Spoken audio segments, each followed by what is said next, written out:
Durante muitos anos, muita gente acreditou que os carros elétricos seriam não apenas o futuro da mobilidade, mas também uma ótima escolha financeira. A lógica parecia simples: tecnologia mais moderna, menos gasto com combustível, menor necessidade de manutenção, crescimento da preocupação ambiental e um mercado que aparentemente só poderia avançar. Mas em 2026 surgiu uma imagem que parece contradizer completamente essa história. De um lado, carros usados tradicionais continuam caros e, em alguns casos, até mesmo valorizando. Do outro lado, diversos veículos elétricos acumulam quedas expressivas de preço em poucos anos. Alguns proprietários compraram carros elétricos acreditando que estavam adquirindo tecnologia de ponta e, pouco tempo depois, perceberam que modelos novos, mais modernos e até mais baratos estavam chegando ao mercado. E isso levanta uma pergunta que é inevitável. Comprar um carro elétrico virou sinônimo de prejuízo? Ou a forte desvalorização está transformando esses veículos em oportunidade para quem compra usado? A resposta não cabe em uma manchete, porque o mercado automotivo está passando por duas transformações diferentes ao mesmo tempo. Os carros usados tradicionais estão sustentados por uma dinâmica de oferta e demanda bastante conhecida, e os elétricos, por outro lado, estão atravessando uma revolução tecnológica em velocidade muito maior. É possível, portanto, que o mercado esteja aquecido e determinados modelos percam valor rapidamente. Não existe contradição. Existem segmentos diferentes vivendo momentos diferentes. E entender isso é fundamental antes de colocar uma parcela importante do seu patrimônio dentro de uma garagem.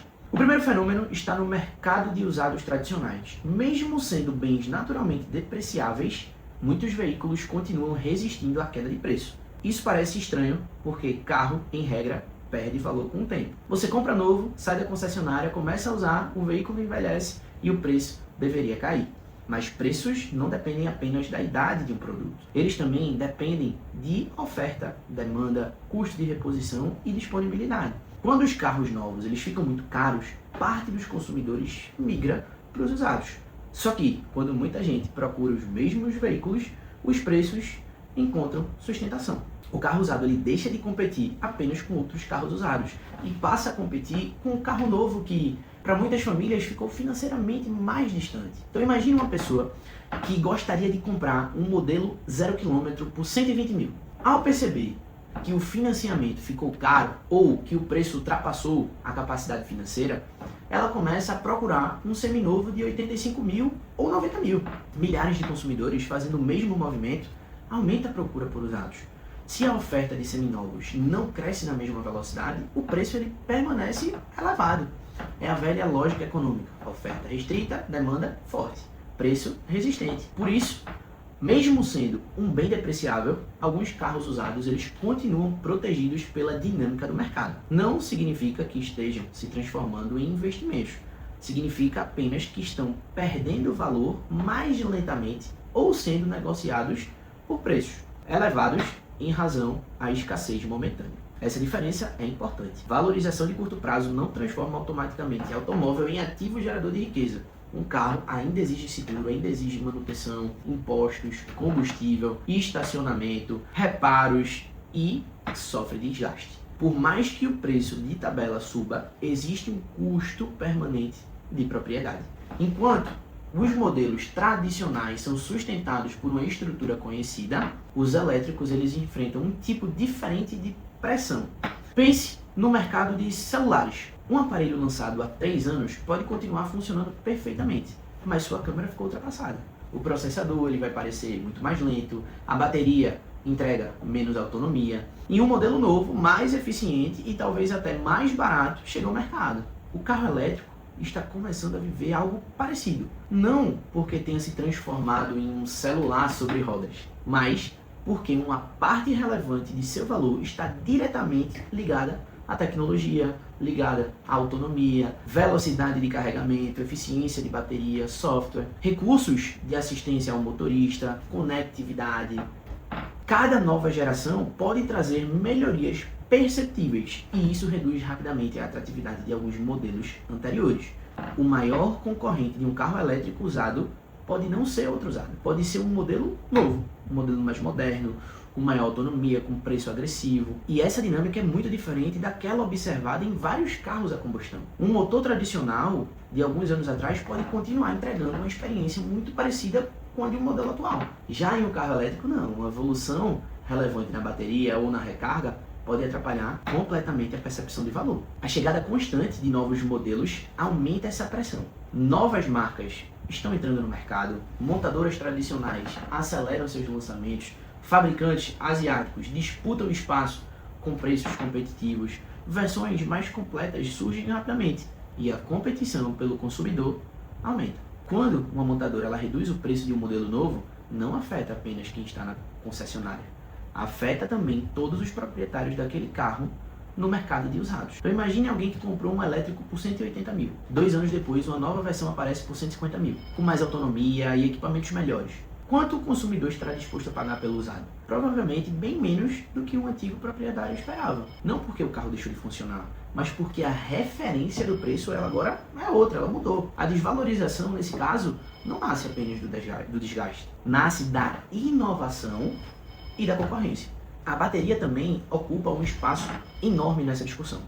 Para quem compra um elétrico novo, existe normalmente uma garantia longa oferecida pelo fabricante. Quem compra um usado começa a fazer outras perguntas.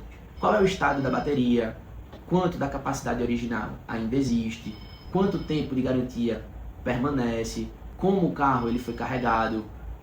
Foi utilizado em condições muito severas? Qual seria o custo de um reparo importante? Essas dúvidas elas aumentam a percepção de risco.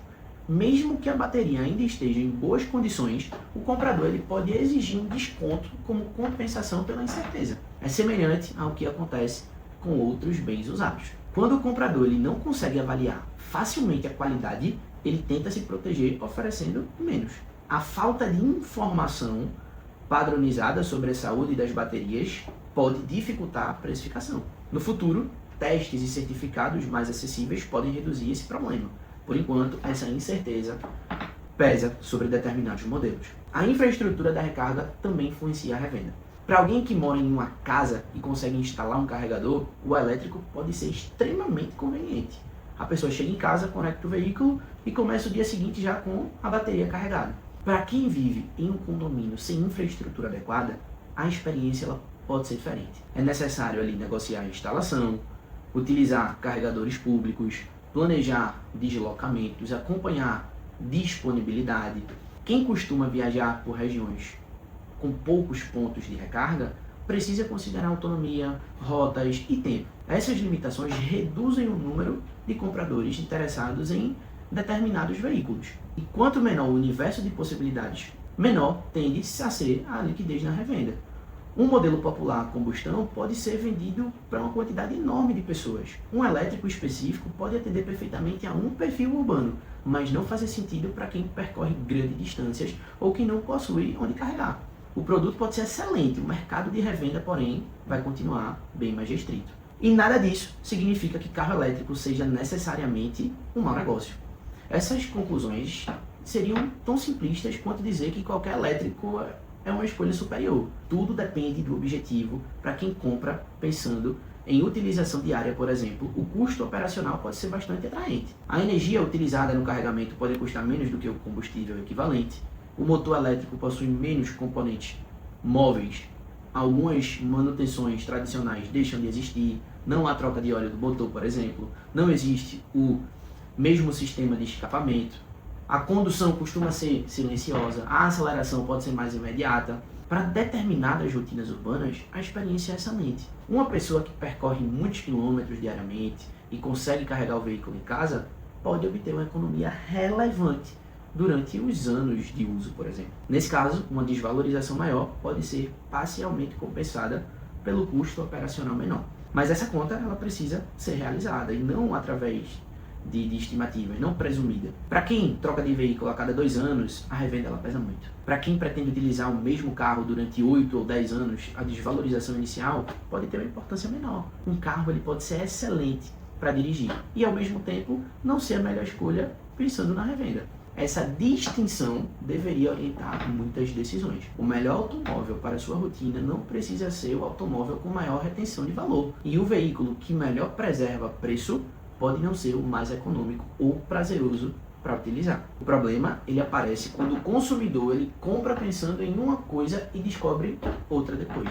Compra acreditando que economizará no uso, mas roda pouco. Compra acreditando que venderá facilmente, mas escolhe um modelo com baixa liquidez. Compra pela tecnologia, mas troca de veículo rapidamente e absorve a parte mais forte da desvalorização. Não existe apenas uma conta, existem várias. É nesse ponto que comprar carro se revela como uma decisão financeira muito mais complexa do que o preço da etiqueta. O custo de um automóvel não termina quando você sai da concessionária, ele começa ali. Existe o preço de aquisição, se houver financiamento, entram ali naquela conta os juros, depois vem o seguro, o IPVA, depois vem a manutenção, os pneus, o combustível ou a energia, o estacionamento, a documentação, os reparos e a desvalorização. Essa última despesa é invisível durante o uso, não chega em forma de boleto, mas aparece quando você decide vender. Então imagine dois carros pelo mesmo preço. O primeiro custa menos para abastecer, mas perde muito valor. O segundo, você gasta mais combustível, porém possui alta liquidez e desvaloriza menos. Qual é mais barato? Sem fazer a conta completa, não é possível responder. Considere um exemplo simplificado. Vamos lá. Uma pessoa vai comprar um veículo elétrico por 150 mil. Durante 3 anos, essa pessoa vai ter a economia ali de 12 mil reais em combustível e manutenção. No momento da revenda, recebe 30 mil a menos que receberia em um modelo alternativo. A economia operacional existiu, mas não compensou integralmente a diferença ali na desvalorização, por exemplo. Em outro caso, alguém que utiliza carro elétrico por 8 anos, roda muitos quilômetros, carrega em casa e reduz substancialmente as despesas mensais. A economia acumulada pode superar a perda adicional na revenda. E o mesmo produto pode fazer sentido para uma pessoa e ser inadequado para outra. Tudo depende do uso, do tempo de permanência, da quilometragem, do custo de energia, do preço do combustível, do seguro, da manutenção, até mesmo do valor de revenda. Então, o financiamento, que é uma forma de adquirir a mais usada no Brasil, ele merece uma atenção especial. Alguns consumidores, eles olham apenas a parcela, mas em uma parcela menor não significa um carro mais barato. O prazo pode ser maior, os juros podem elevar muito o custo final e o veículo continua desvalorizando enquanto a dívida é paga. Em situações extremas, a pessoa deve ao banco um valor próximo ou até superior ao preço de mercado do automóvel. Isso reduz a liberdade de troca. Para vender, talvez seja necessário ir lá e completar a diferença. O carro deixa de ser apenas um meio de transporte e transforma-se em uma obrigação financeira difícil de se encerrar. Comprar um modelo com desvalorização acelerada, utilizando financiamento longo, aumenta esse risco. A dívida ela permanece, o bem perde valor e o patrimônio líquido da operação pode ficar negativo. Também não podemos transformar o movimento atual em uma regra eterna. Tecnologia evolui, a infraestrutura de recarga pode melhorar e o mercado de baterias pode ganhar mais transparência. A confiança do consumidor ela pode aumentar e novos serviços podem facilitar a avaliação, manutenção e revenda. A procura por elétricos usados já demonstra sinais de crescimento em alguns segmentos. Modelos mais conhecidos, com boa rede de assistências, garantia adequada e preço competitivo, podem encontrar um mercado secundário mais saudável. A desvalorização não será igual para todos.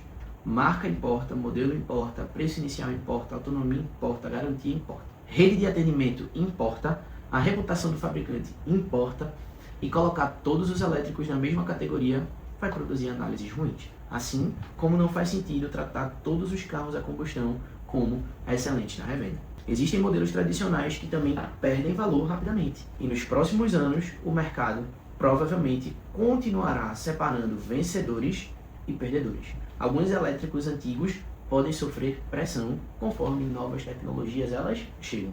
Outros podem se tornar oportunidades interessantes no mercado de usados. Um carro que perdeu muito valor para o primeiro proprietário pode representar uma boa compra para o segundo, desde que a bateria esteja saudável, a garantia seja adequada e o preço compense os riscos. A desvalorização é prejuízo para quem vende, mas pode ser desconto para quem compra. Essa é uma virada importante. Quando um elétrico de boa qualidade perde 30% ou 40% de valor, talvez deixe de ser atraente como compra nova. No mercado de usados, porém, pode começar a fazer sentido. A análise muda conforme a posição da pessoa ali na negociação. Os veículos a combustão enfrentarão mudanças. Enquanto houver demanda elevada, ampla infraestrutura, facilidade de manutenção e oferta ilimitada de seminovos, determinados modelos podem continuar preservando valor. Mas isso não significa valorização permanente. Se a oferta de carros novos aumentar, o crédito melhorar e os preços caírem, o mercado pode perder força. O que está caro hoje pode encontrar limites amanhã. O consumidor que compra acreditando que qualquer usado continuará valorizando está assumindo uma hipótese bem arriscada. Automóveis não foram construídos para gerar rendimento, foram construídos para transportar pessoas. Em alguns períodos, preços sobem por circunstâncias específicas, mas manutenção, desgaste, evolução de mercado, elas continuam existindo. E chegamos então ao que realmente deveria ser analisado antes de comprar. Não é apenas, para mim é o melhor elétrico ou combustão. Não, o questionamento ele precisa ser mais completo. Quanto tempo eu pretendo ficar com esse carro? Quantos quilômetros eu rodo por mês? Eu tenho onde carregar? Qual é o custo do seguro? Existem assistências na minha região? Quanto esse modelo costuma ali perder de valor? Como está a garantia da bateria? Qual é a liquidez na revenda? Estou comprando para utilizar ou preocupado principalmente em vender? A compra cabe no meu patrimônio ou apenas cabe na parcela? Essas perguntas, elas produzem uma decisão muito mais madura do que seguir uma tendência de mercado.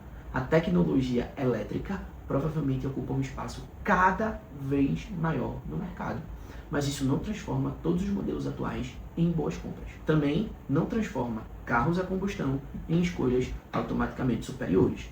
Estamos em uma fase de transição, e transições elas costumam produzir oportunidades, perdas, vencedores e modelos que envelhecem rapidamente. O consumidor ele precisa separar 3 coisas: tecnologia, utilidade e resultado financeiro. Um carro pode ser tecnologicamente avançado, excelente para sua rotina e ainda assim gerar uma forte perda patrimonial. Outro pode parecer conservador, custar mais para utilizar, mas preservar melhor o seu valor. Nenhuma dessas características existe isoladamente. O ponto central não está em escolher um lado dessa discussão. Está em reconhecer que carro é consumo, patrimônio e fluxo de despesa ao mesmo tempo. A decisão inteligente não procura apenas o modelo mais moderno, nem o modelo que mais valoriza. Procura aquele que entrega a melhor relação entre uso, custo e risco para a realidade do comprador. Talvez o maior erro seja achar que carro é investimento, porque em regra não é. Mas também seria um erro ignorar que a escolha do veículo pode alterar significativamente seu patrimônio. A diferença entre 2 modelos pode representar dezenas de milhares de reais ao longo de alguns anos. Não apenas pelo preço, mas pelo conjunto completo da operação. Afinal, o mercado de automotivo está mudando de marcha. Os usados tradicionais ainda resistem, os elétricos avançam tecnologicamente, os preços eles se ajustam e o consumidor tenta descobrir qual caminho seguirá mais rápido. Só que, quando o assunto é sua vida financeira, velocidade nunca deveria ser o único critério. Antes de acelerar, você precisa conhecer o custo da viagem, a autonomia, os riscos da estrada e quanto aquele veículo ainda valerá quando chegar a hora, no momento de troca. Aqui no nosso canal, no canal da Sync, a proposta é ajudar você a enxergar justamente o que não aparece no painel: os custos invisíveis, as decisões patrimoniais e os riscos escondidos atrás de uma parcela aparentemente confortável. Então se inscreve aqui no canal e ativa o sininho, porque o mercado pode continuar mudando de combustível, de tecnologia e de direção, mas quem entende as próprias finanças não precisa comprar no impulso, nem vender no prejuízo. Pode escolher a rota com muito mais inteligência. Nos vemos no próximo vídeo. Tchau, tchau.